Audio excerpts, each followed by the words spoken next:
세월호 참사 특별조사위원회 활동을 방해한 혐의로 재판에 넘겨진 박근혜 정부 청와대 고위 인사들이 1심에서 모두 무죄를 선고받았습니다. 검찰이 제출한 증거만으로는 이들이 직권을 남용했다고 인정할 수 없고 특조위 위원장의 권한도 추상적이라 법으로 보호할 수 없다는 게 재판부의 판단입니다. 홍민기 기자입니다. 세월호 참사 이후 진상규명과 피해자 지원 등을 위해 출범한 세월호 특별조사위원회.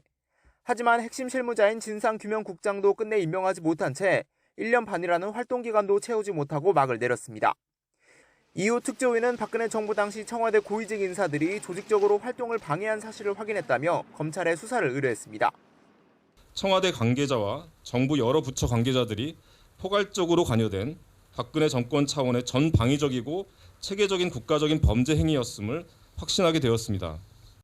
이후 검찰 세월호 특별수사단은 재작년 이병기 전 대통령 비서실장과 현기환 전 정무수석, 안종범 전 경제수석을 비롯해 모두 9명을 재판에 넘겼습니다. 특조위가 참사 당일 박 전 대통령의 7시간 행적을 조사하는 안건을 의결하자 이를 방해하기 위해 진상규명국장 임용 절차를 중단시키거나 공무원 파견을 보류시킨 혐의가 적용됐습니다. 하지만 3년 만에 내려진 1심 판단은 모두 무죄였습니다. 이 전 실장이 진상규명국장 임명 과정에서 관련 보고를 받거나 지시했다고 볼 증거가 없다고 재판부는 판단했습니다.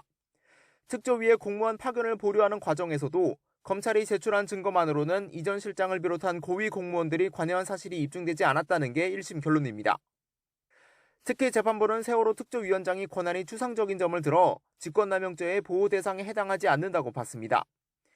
직권남용죄는 다른 사람이 자신의 권리를 현실적으로 행사하지 못하도록 한 경우에 적용되는데 애초 위원장의 권한이 구체적이지 않은 만큼 무엇이 방해당했는지 증명할 수 없다는 겁니다. 재판 내내 혐의를 부인했던 이 전 실장은 판결 직후 유족들을 위로한다는 짧은 입장만 밝혔고 다른 인사들은 아무 말 없이 법정을 떠났습니다. 희생자들 명복을 다시 빌고 유가족들 여러분께도 위로의 말씀을 드립니다. 제가 드릴 말씀이 이렇습니다. 고의적 책임 요소는 없다고 생각을 하시는지. 세월호 유가족 단체는 사회 정의가 없다는 것을 느낀 참담한 시간이었다며 사법부가 진실규명과 책임자 처벌을 비상식적으로 기만했다고 강하게 비판했습니다. YTN 홍민기입니다.